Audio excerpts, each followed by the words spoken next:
안녕하세요. 이번 시간은 전번 시간에 이어서 선전의 특성에 대해서 말씀드리고자 합니다. 지난 시간은 뭐였죠? 첫 시간에는 선전선동의 개요를 말씀드렸어요. 선전과 선동은 이런 것이다. 그래서 이제 드디어 두 번째 시간에는 선전에 대해서 이제 여러분들께 정확히 심도 깊게 말씀드리고자 선전의 정의에 대해서 알아봤습니다. 그런데 이번 시간에는 선전의 특성에 대해서 알아보도록 하겠습니다. 선전의 특성은 5가지가 있어요.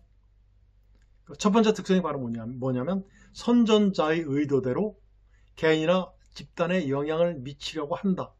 그래서 시도하는 것이 선전이다. 첫 번째 특성입니다. 두 번째 특성은 선전이 의사전달 수단으로 활용되고 있다. 세 번째 특성은 선전은 개인보다는 집단을 대상으로 하고 있다. 네 번째 특성은 바로 뭐냐면 선전은 계획적으로 조작되어 있다. 다섯 번째 특징입니다. 다섯 번째 특성은 바로 뭐냐면 선전은 사회 통제의 심리 과정이다 라는 거예요. 자, 그러면 다시 한번 제가 이제 특성에 대해서 약간의 예를 들어서 설명드리겠습니다. 먼저 어떤 상황에서 선전 전달자의 의도대로 개인이나 집단에 영향을 미치려는 시도로 시행된다. 그렇죠. 이것이 바로 이제 선전의 목적이기도 돼요. 목적이기도 하죠. 즉 어떻습니까? 선전은 바로 이제 선전자가 의도하는 대로 그것을 들어주는 사람들이 그대로 자기의 주장대로 따르며 어떻습니까? 또 행동을 유발하는 것이 바로 어때요? 궁극적인 목적이죠. 이 얘기가 바로 그 얘기입니다. 두 번째는 선전이 의사전달 수단으로 활용된다.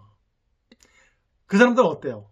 언어, 몸집, 상징, 어떤 기호 등을 굉장히 많이 사용하죠. 요렇게 쓴 분이 있었어요. 대통령인데 누구죠? 그분이 딱 좀 이렇게 합니다. 영삼, 김영삼 대통령이 자기 손가락을 활용하면서 영삼 이런 식으로 활용을 했었어요. 이런 식으로 오른손으로 주로 했었는데 이런 것이 이제 상징 기호 어떤 이런 거죠. 손가락 탁 3개 펼치면 이응자를 보이면 누구죠? 김영삼 이런 것들. 그리고 이제 대개 보면 지금 어떻습니까? 선전은 개인보다는 대중, 정치를 수행하는 과정에서 이제 대량 전달 매체가 많이 사용되죠. 그래야지 같은 시간에 많은 양의 효과를 얻을 수 있기 때문에 그렇습니다. 그래서 지금은 어떤 걸 많이 하죠? 제가 하는 이 개인 방송으로부터 지상파, 공중파를 많이 활용을 합니다. 그래서 누가 지상파, 공중파를 많이 활용하느냐에 따라서 선전의 성공 여부도 좌지우지 될 수 있어요. 그 다음에 세 번째 바로 뭐냐면 선전이 개인보다는 집단을 더 대상으로 하고 있다. 왜 그럴까요? 선전의 효과는 바로 이제 자기 편을 많이 만들어 드리기 위한 그런 거기 때문에 어때요? 군중 심리를 활용하는 것이 가장 좋습니다. 그러니까 되게 상징적인 걸 뭘 쓰죠? 이번에 총선에서 봤듯이 어느 당에서 대파 있죠, 대파. 우리가 먹는 파. 그게 이제 비싸다 해가지고 이제 상징적인 요소 대파를 많이 쓰지 않습니까? 그러니까 어때요? 그걸 보고 있는 국민들이 빠져들어가요. 또 뭐가 있었습니까? 젊은 사람들이 25만원 사건 이런 것들 때문에 많이 그렇게 돼요. 그러니까 많은 사람들이 활용을 하는 거죠. 활용을 하는 것이고 많은 효과가 있다 없다? 아주 결정적인 효과를 봤었죠. 네 번째 특징은 뭐죠? 선전은 계획적으로 조작되어 있다. 어떻습니까? 조작되어 있죠. 전부 다 가짜 뉴스예요. 대부분의 이제 현대인들처럼 그것이 정말인지 가짜인지를 진위 여부를 따지기를 싫어하는 현대인들 특징은 쑥맥이 되기 쉬워요. 왜 그럴까요? 이 부정적인 조작적인 것을 좋아하는 사람들은 달콤한 말로 속삭입니다. 달콤한 말로. 이런 것들이 이제 조작의 특성이죠. 조작의 특성.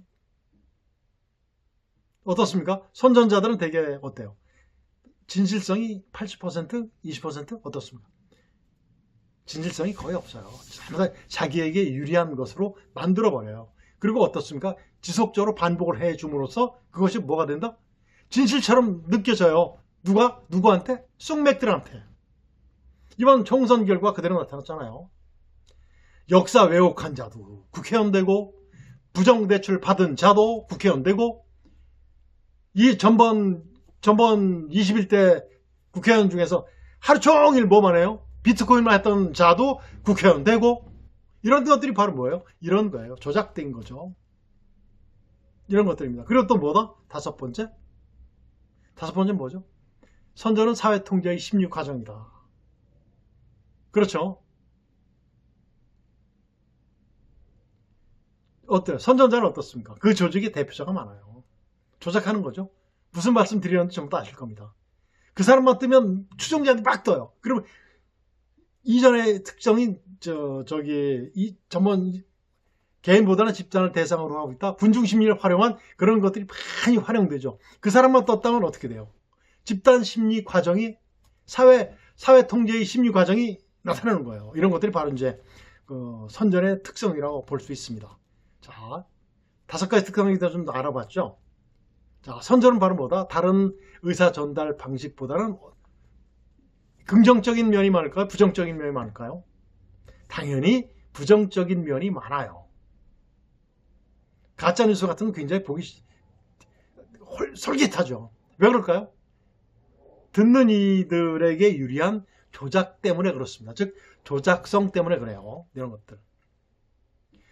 선전은 어떻습니까? 자본주의 또는 자본주의 국가, 그 다음에 자유민주주의 국가에서 많이 합니까? 공산주의에서 많이 합니까? 공산주의 국가의 숙맥이 많을까요? 자유민주주의의 숙맥이 많을까요? 당연히 공산주의 국가, 사회주의 국가에서 국민들은 대부분 숙맥이에요. 숙맥. 판단할 수가 없어요. 판단할 수가 없습니다. 이런 것들을 봤을 때 숙맥이 많은 국가는 어떻죠? 국민성이 숙맥이에요. 누가 만들었죠? 선전자들이 만든 거예요. 그래서 이제 대개 보면 그 선전이 어떤 의미, 즉 긍정적인 의미냐, 부정적인 의미냐로 활용되는 것은 어떻죠? 선전을 행하는 정치인의 정치체제나 선전자의 의미에 의해서 좌지우지 많이 되죠. 우리나라 같은 경우 그렇죠. 이번 총선에서 그 여당과 야당의 그 특성이 그대로 다 나타났지 않습니까? 결과는 숙맥들이 이겼죠. 숙맥을 많이 만든 당이 이겼습니다. 이런 것들이 바로 이제 선전의 특성이라고 볼 수 있습니다. 이번 시간은 여기까지 하고 다음 시간에는 그 선전의 한계성도 있습니다. 그래서 다음 시간에는 선전의 한계성에 대해서 알아볼 수 있도록 하겠습니다. 안녕히 계십시오.